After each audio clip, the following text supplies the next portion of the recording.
Olá, amigos, companheiros de leituras, de reflexões, nessa nossa playlist que tem como título o livro Fonte Viva, da autoria do Espírito Emmanuel e psicografia do Chico Xavier, em que nos possibilita a cada dia um pouquinho mais de aprendizado, um pouquinho mais de entendimento, para vertermos todo esse conhecimento à nossa elevação moral, à nossa melhoria espiritual, à nossa evolução.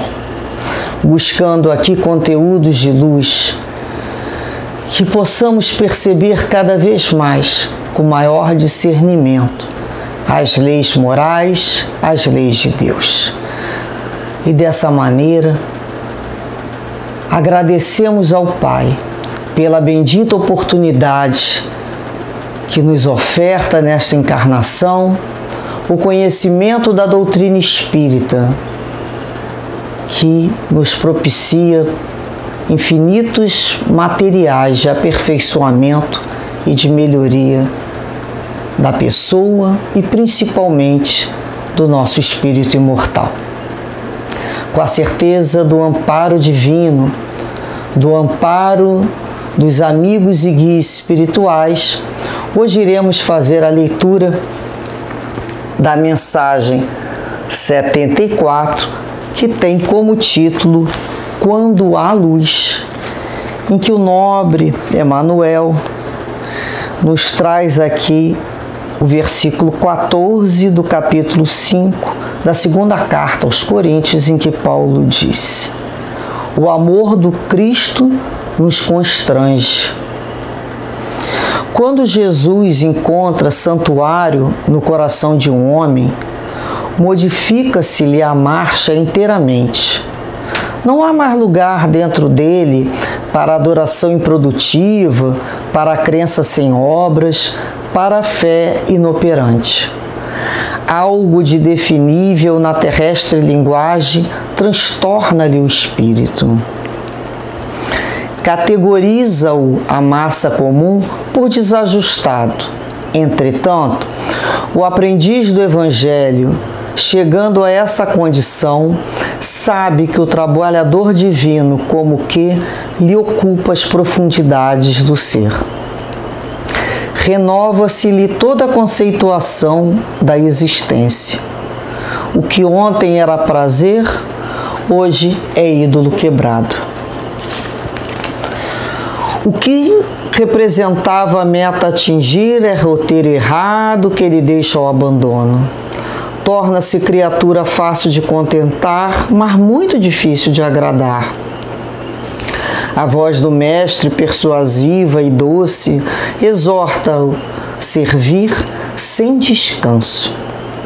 Converte-se-lhe a alma no estuário maravilhoso, onde os padecimentos vão ter, buscando arrimo, e por isso sofre a constante pressão das dores alheias. A própria vida física afigura-se um madeiro em que o mestre se aflige. É-lhe o corpo a cruz viva em que o Senhor se agita crucificado. O único refúgio em que repousa é o trabalho perseverante no bem geral. Insatisfeito, embora resignado, firme na fé, não obstante angustiado, servindo a todos, mas sozinho em si mesmo, segue estrada fora, impelido por ocultos e indescritíveis aguilhões. Esse é o tipo de aprendiz que o amor do Cristo constrange na feliz expressão de Paulo. Vergasta-o a luz celeste por dentro, até que abandone as zonas inferiores em definitivo. Para o mundo, será inadaptado e louco. Para Jesus, é o vaso das bênçãos. A flor é uma linda promessa onde se encontre. O fruto maduro, porém, é alimento para hoje. felizes daqueles que espalham a esperança, mas bem-aventurados sejam os seguidores do Cristo que suam e padecem dia a dia, para que seus irmãos se reconfortem e se alimentem no Senhor. O constrangimento do amor do Cristo, que imaginamos muitas vezes, né? Com essa questão do constrangimento. Vamos observar a lição e principalmente, né, o título que Emmanuel nos traz: quando existe luz, quando há luz. O que acontece com o discípulo de Jesus? Então ele fala que quando Jesus consegue adentrar o santuário de um homem, né, o seu coração, as suas emoções, vai tudo ser modificado. Tudo.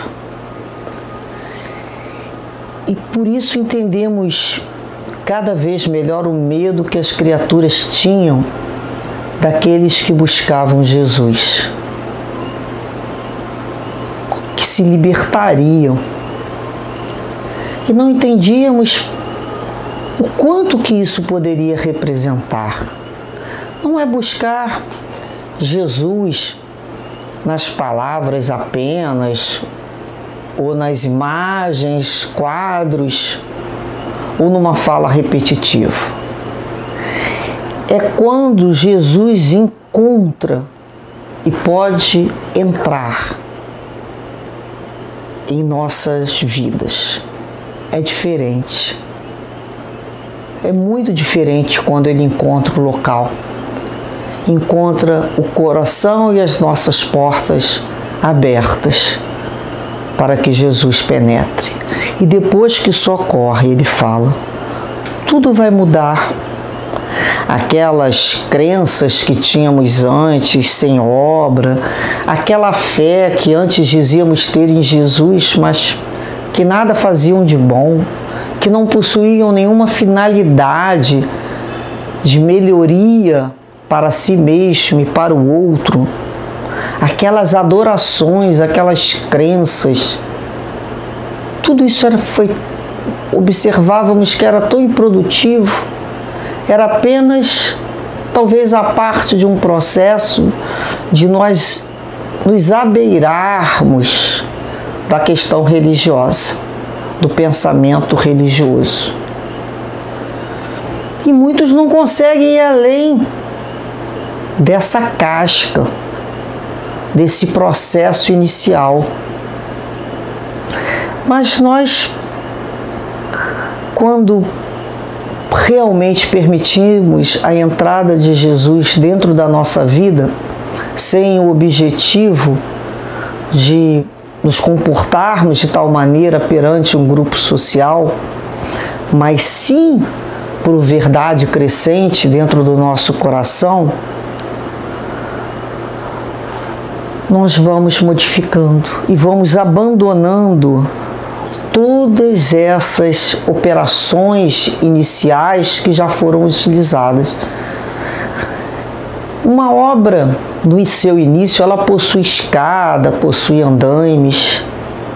Depois que a obra já tem a sua estrutura organizada, guardamos as escadas e os andaimes. Não é mais necessário.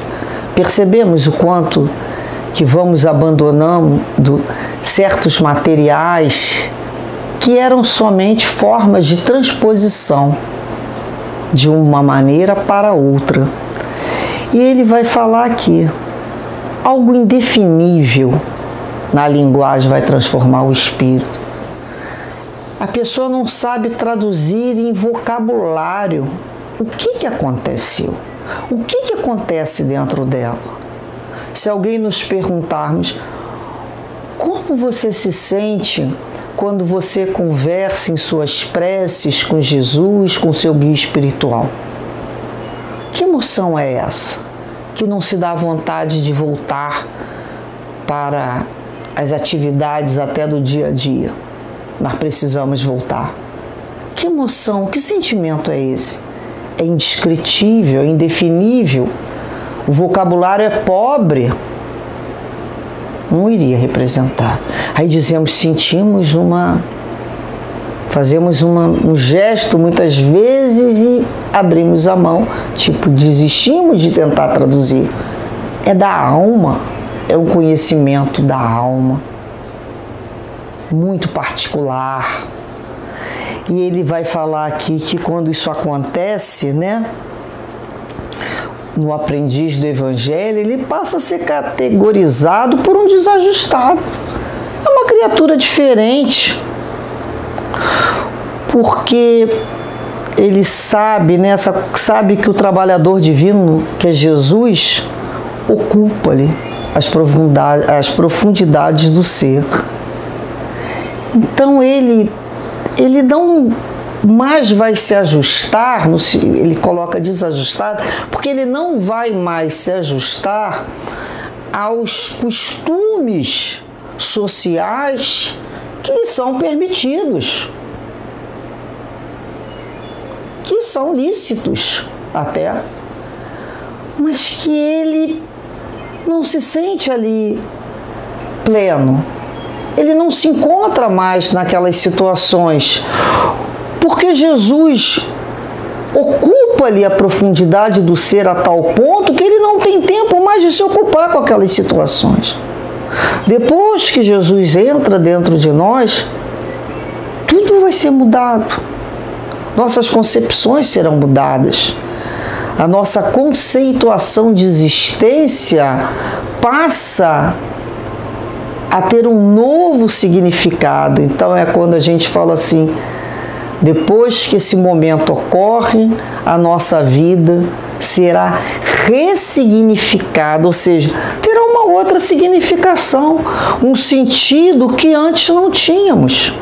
Um objetivo, um norte que a gente fala, completamente diferente. Aquelas questões mais imediatistas, mais superficiais, elas vão desaparecendo completamente. Não tem lugar, não tem espaço dentro da nova criatura. Tudo muda. Muda inclusive, né, a questão do que é felicidade. O que é alegria? Então, antes o que achávamos que aquilo ali quer ser feliz, olha, aquilo ali quer ser alegre. Aí a gente depois olha e fala assim, nossa, que coisa de criança. Infantil espiritualmente, não é da idade. Não é da idade dos nossos dentes, né? Podemos assim dizer. É da idade do espírito que passou a ter uma nova visão. Sempre esteve ali, mas ele não se percebia. Em inúmeras reencarnações.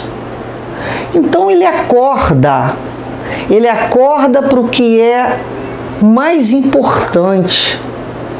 Então a visão dele vai sendo modificada. As ilusões vão sendo claramente percebidas. Ele fala, isso era uma ilusão, isso se desfaz com um pequeno toque. Então, mesmo quando o nosso momento social nos dá a liberdade de imediatos, né, que a gente pode falar, gozos, aproveitamentos do momento presente, não nos interessa mais. E ele nos fala, Emmanuel nos lembra aqui, ó, o que representava a meta atingir é roteiro errado que ele deixa o abandono. Por que metas a atingir? Porque às vezes a gente fala assim, olha, a minha meta na vida, eu vou ser uma pessoa plena, né, que a gente fala contentada quando eu atingir tais objetivos. E aí a gente vai lá no nosso caderninho, vê nossos objetivos. Geralmente o que tem mais item é objetivo material. Então eu tenho o objetivo de conquistar tal coisa, conseguir papapá. Não só para a gente, mas para os nossos descendentes. Já começa o processo, né, de desejar para o outro situações que entendemos como metas que serão atingidas, que ali irão representar dentro da sociedade o nosso sucesso e a nossa capacidade. Se você não atingir tais metas em tal tempo, você não tem um determinado valor.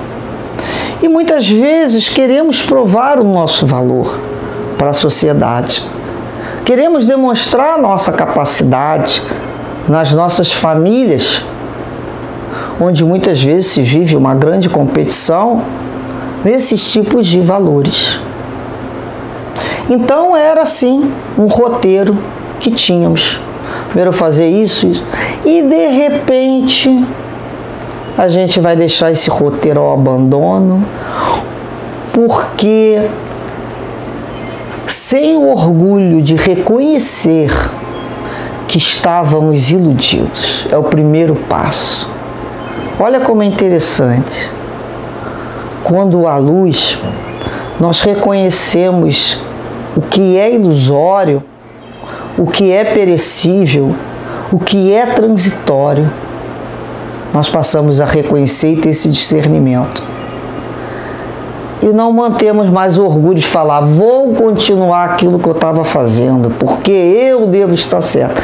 Não, a gente abandona, a gente reconhece. É um primeiro, nós vamos reconhecer também aqui que a virtude da humildade, ela não é um item único. Ela faz parte de um complexo de outras virtudes que vão se instalando no ser. Então é aquele momento que não se tem orgulho de dizer que estava certo. É quando a gente fala assim, a minha meta agora é outra. O meu roteiro será outro. Eu quero conquistar portas adentro do meu próprio coração. Eu quero me conhecer cada vez mais, para cada vez mais poder me ressignificar diante dessa nova proposta de vida que eu quero, que eu desejo. Observem que isso é nosso. Não existe mais a condição do ser explicando à sociedade. Não tem palavras. Para a sociedade ele é inadaptado. Ele não bate bem da cabeça, porque ele quer fazer outras conquistas. Então, ele vai ficar feliz por retificar, ou seja, modificar o seu roteiro. Então, aquele mapa que ele tinha para chegar em tal local, ele vai retificar, ele vai consertar aquilo ali, vai apagar e vai falar assim, agora meu objetivo é caminhar dessa maneira. As minhas conquistas são outras. Então, e ele fala aqui, olha, é uma criatura, né? Quando esse aprendiz do Evangelho, né? Esse que busca trabalhar com o divino, ele é uma criatura fácil de contentar, mas muito difícil de agradar. Por que isso? Fácil de contentar e difícil de agradar. Porque o contentamento é do próprio processo de resignação, de entendimento da vontade de Deus, do entendimento do que o outro está dando apenas aquilo que ele pode dar, que ele não pode ir além. O sentimento de contentamento com a vida e não mais a briga com a vida lhe dá uma paz interior. Ele não tem mais expectativas em relação que a sociedade venha lhe oferecer o que ela vai ser incapaz de oferecer, que é o consolo do Cristo, que é a presença de Jesus dentro dele. Portanto, ele se contenta com o que o outro puder dar, mas agradar, né? Ele fala, difícil de agradar, porque ele sabe quais são as verdadeiras alegrias da vida. Ele sabe que dentro dele, o quanto lhe falta para caminhar. Ele não é mais iludido com ele. Ele é aquela criatura que reconhece, que se reconhece. Então, ele fala aqui que a voz de Jesus, né, persuasiva e doce, exorta o servir sem descanso. É a própria consciência dilatada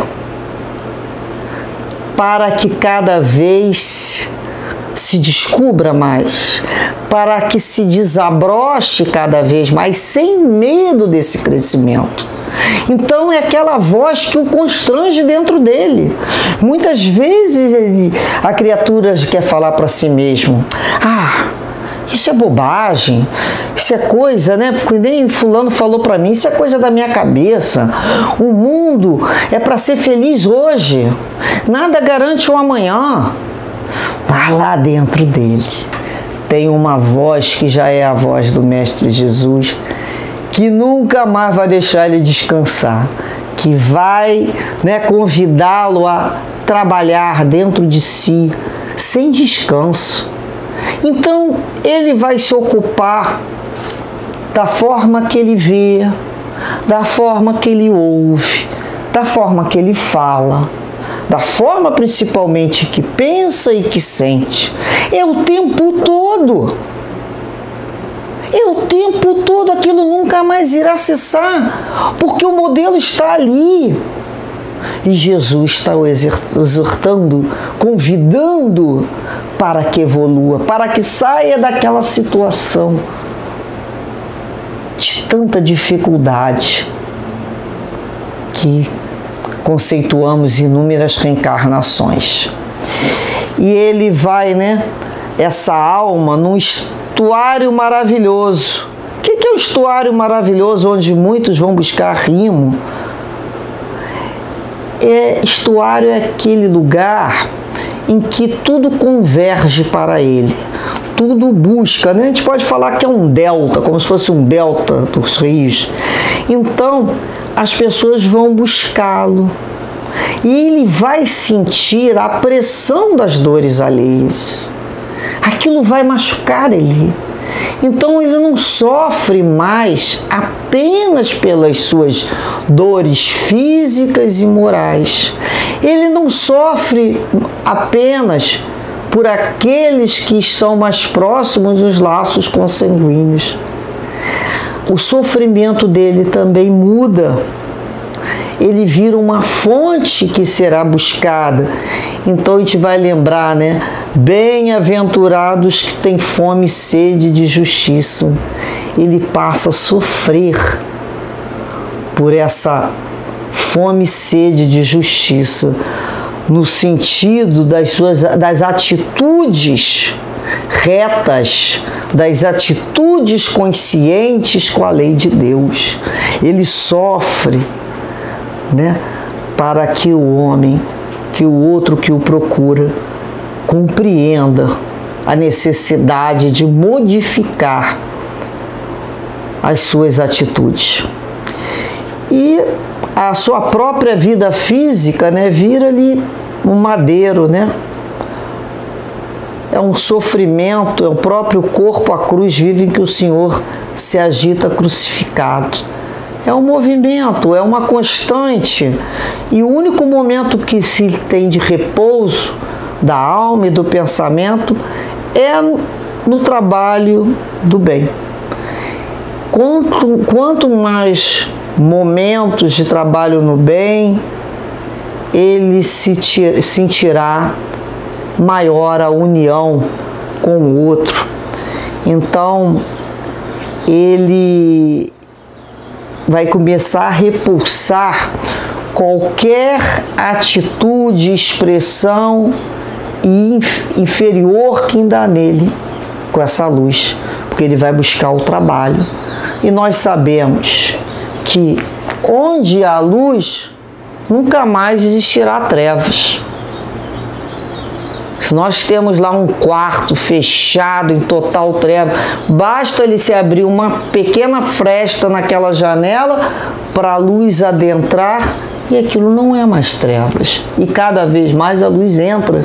Então nós vamos reparar aqui, lembrar nesse momento em que o próprio Chico Xavier, né, disse que tinha hora que ele parecia que estava, digamos, obsediado, no sentido de constrangido pelo trabalho no bem. Ele tinha que, mesmo cansado, ele não conseguia dormir, porque a consciência lhe falava, você tem que continuar, você tem que escrever os livros de noite, que é o horário de maior sossego aqui. Ele tinha que trabalhar, ele tinha que cuidar da vida da casa, dos parentes que necessitavam dele, dos amigos que o buscavam, da casa espírita que ele dirigia, dos espíritos que buscavam ele, dos desencarnados, e do trabalho no bem. Era a hora que ele tinha de repouso. O repouso dele era no trabalho. A consciência dele não deixava ele descansar. Então ele dizia essa expressão, me sinto às vezes obsediado pelo bem, ou seja, constrangido ao trabalho do bem. Porque a consciência, depois que acorda, ela não tem mais como retroceder. Não tem como mais dizer para ela, dorme aí que isso é bobagem. Não, nós já sabemos. Ela não vai mais retroceder. E ele fala aqui, olha, insatisfeito, sim, mas resignado. Firme na fé, mas vive com angústia. Servindo a todos, mas sozinho em si mesmo.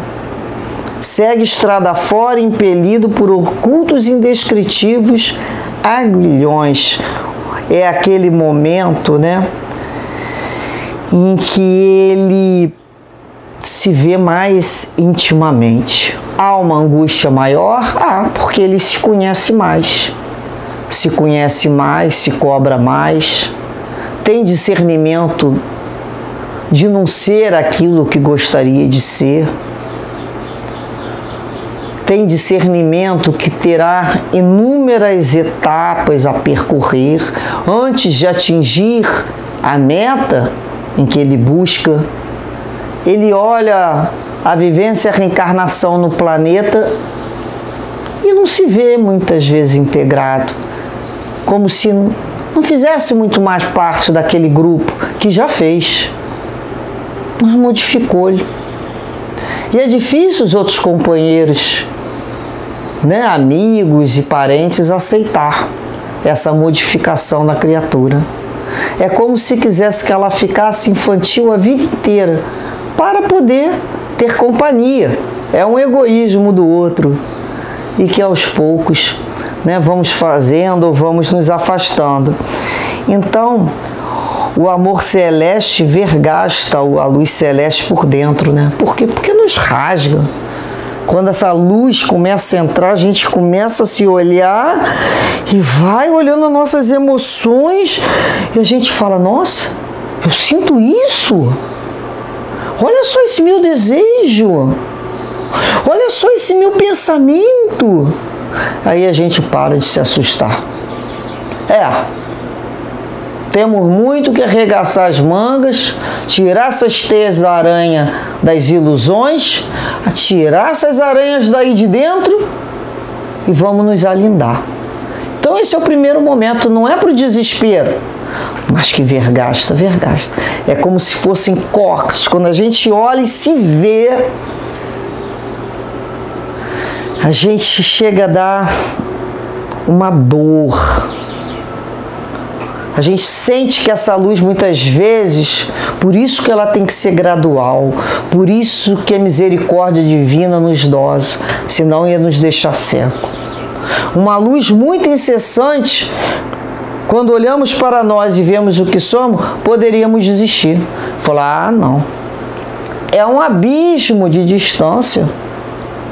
E aí a gente ia lá para a calçada, lá para a calçada da rua, ia ficar lá parado, brincando com as pedrinhas e desistindo da gente mesmo. Por isso que a luz é gradual.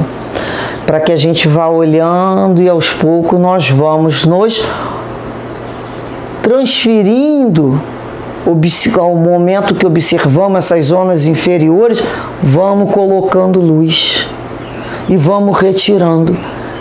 Por que dói? Porque cada vez que essa luz chega, cada vez que eu tenho essa concepção, eu tenho um parto de mim mesmo que nasce. Porque um novo movimento me foi gerado. Uma nova criatura quer existir e quer sair de mim. E o parto dói. Então é um parto diário. Então nós vamos inúmeras vezes durante a nossa vida nos parindo. É essa a ideia. Parir a si mesmo. É se permitir nascer de dentro para fora também. Sairmos ao encontro da vida. E ao mesmo tempo que buscamos essas expressões, essas conceituações que temos sobre a vida, e novamente nos fecundamos para que saia uma coisa nova. É muito interessante esse processo. Machuca muito, mas não tem parto sem dor. Cada vez mais iremos observando a beleza desse novo nascimento, do que éramos para aquilo que com Cristo nos transformamos. Então, a gente passa, como seguidor do Cristo, a entender que vai suar muito, transpirar muito, vai padecer dia a dia, para que os outros se reconfortem, para que possamos alimentar o Senhor. Muitas vezes, buscando dentro de si uma energia, um ponto de contato com a vida para continuar alimentando outros ao redor. Nós não temos ideias, uma criatura como um espírito como Allan Kardec, como Leon Denis, como Chico Xavier e tantos outros, encontraram dentro de si uma força para manter-se conectado com a vida e ali continuar sendo fonte. Porque mais nada ali os interessava. Eles sabiam, da diferença da matéria por as bênçãos que o aguardavam. Eles já tinham esse discernimento. Eles não se contentavam mais com os prazeres do mundo. A Terra certamente foi um lugar que eles passaram com alegria pelos amigos que conheceram, pelas amizades, mas certamente é indescritível o que encontraram após isso, após esse momento. Então, a gente sabe que depois que essa consciência, como um carro que anda para frente, nunca mais, nós vamos conseguir adormecê-lo, nunca mais a inconsciência. Alguns momentos pode-se parar, ficar ali na inércia, mas a luz nunca mais irá se retirar de nós. O que sabemos já foi entendido, já foi compreendido e se encontra dentro de cada um de nós. E desejamos assim que essa luz cresça e se amplie cada vez mais dentro de nós. Podemos imaginar, essa luz líquida penetrando todo o nosso ser, todo o nosso corpo físico e aquecendo a nossa alma. E essa luz nos oferece calor e amplitude e sensação de completude, de plenos. de tranquilidade, de harmonia interior. Que essa luz esteja sempre nos fazendo abrir os olhos da alma para nunca mais dormirmos, adormecermos em ilusões. O Pai trabalha até hoje, Jesus trabalha até hoje, e todos nós que nos candidatamos a sermos trabalhadores com Cristo, nunca mais dormiremos na ilusão da matéria. Que possamos acordar com essa luz para as verdades espirituais. Muita paz, meus queridos, muita luz, muito calor em vossas almas. Graças a Deus.